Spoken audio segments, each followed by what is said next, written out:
pelikulang Green Bones ng GMA Pictures at GMA Public Affairs sa 2024 Metro Manila Film Festival Gabi ng Parangal.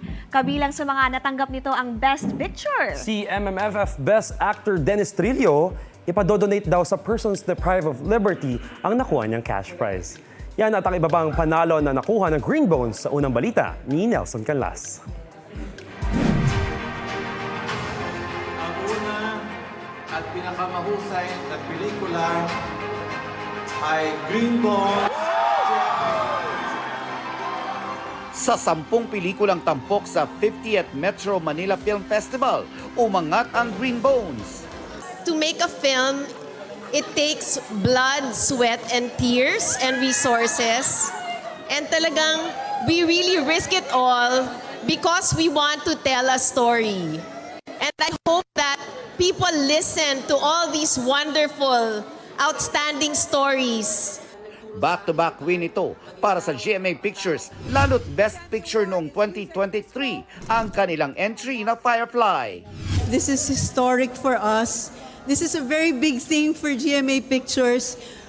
It was really our aim to bring back the glory of the film. At ang pinakamahusay na aktor, Dennis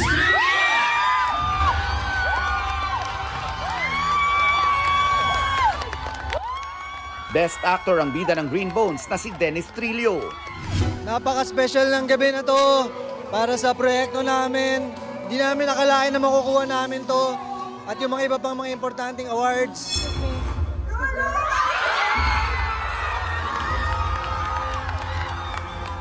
Best Supporting Actor naman si Ruru Madrid para din sa kanyang pagganap sa Green Bones. Buong buhay ko, lagi po ako underdog. Lagi akong talo, na-underestimate.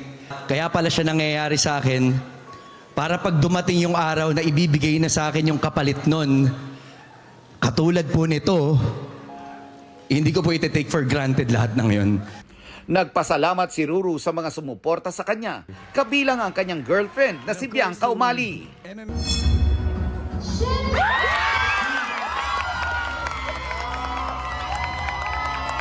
Best Child Performer naman si Shena Stevens. Wow! Ang puso ko naggaganito na eh. Pero masaya po yung puso ko. Una po, thank you kay Papa God. I love you. At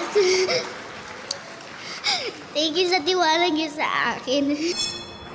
Sa Green Bones din iginawad ang Best Cinematography para kay Neil Daza at Best Screenplay naman para kina National Artist Ricky Lee at Anja Atienza. Wagi namang Best Actress si Judy Ann Santos at Best Supporting Actress si Kaki Teodoro.